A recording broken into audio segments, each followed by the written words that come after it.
The next morning, Sir Topham Hatt arrived at Brendam Docks to meet the new engine. Even Cranky was excited. Suddenly there was a loud sound of pistons pumping. From behind a cloud of steam, a new tank engine puffed slowly out. He was shinier and bigger and stronger than Thomas. "This is Stanley," boomed Sir Topham Hatt. "Welcome to Sodor, Stanley." "Oh, my," gasped Henry. "Whatever will Thomas say?" Thomas didn't know that Stanley had arrived. He had been busy. He had already found a lot of hidden tracks. Thomas puffed proudly along to his new engine shed. James huffed up. "Look at my new shed," Thomas tooted grandly. "While I'm in charge, I won't have time to puff back to Tidmouth." But James wasn't interested in Thomas's shed. "I've just met the new engine," snorted James. "He's called Stanley. He's very friendly. Everyone likes him. He's doing your jobs very well." Thomas was surprised. Suddenly, his new shed didn't seem so important. The next day, Thomas had to pull heavy freight cars of stone to the docks. He stopped at the washdown. He saw a shiny new tank engine. "That must be Stanley," he puffed to himself. Stanley and Percy were playing and joking. Both engines had told the workmen to pour on more bubbles. Percy was giggling and Stanley was laughing even louder. Thomas felt left out. He tooted to his friend, but Percy was too busy having fun. He didn't notice Thomas. Thomas puffed on. He was upset. Later, Thomas stopped at a junction.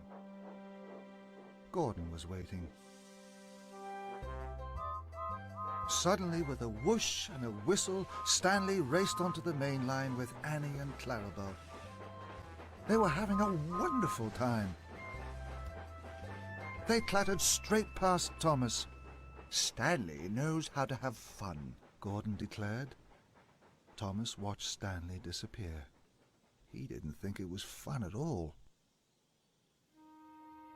That night, Thomas puffed into Tidmouth Sheds. He was very tired.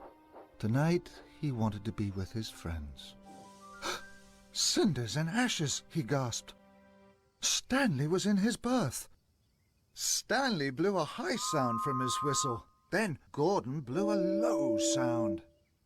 And Emily trembled a sound no one had ever heard before. All the engines whooshed and whished with laughter. "Hello, you must be Thomas," whistled Stanley.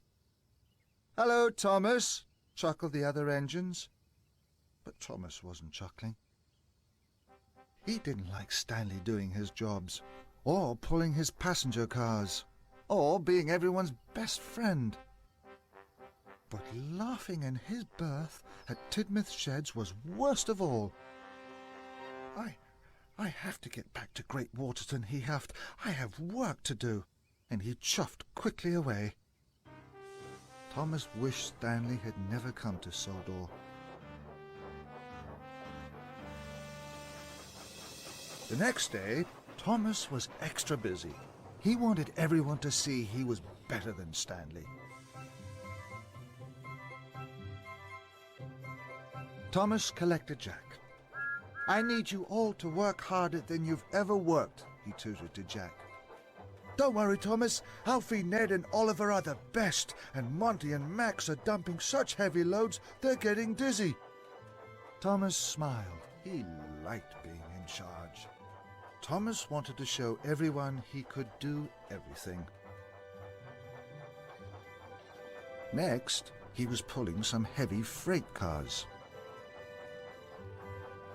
Then there was trouble. Thomas was puffing too fast round the bend.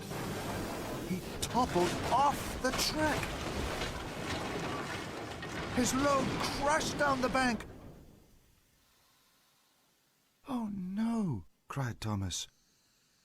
Luckily, no one was hurt.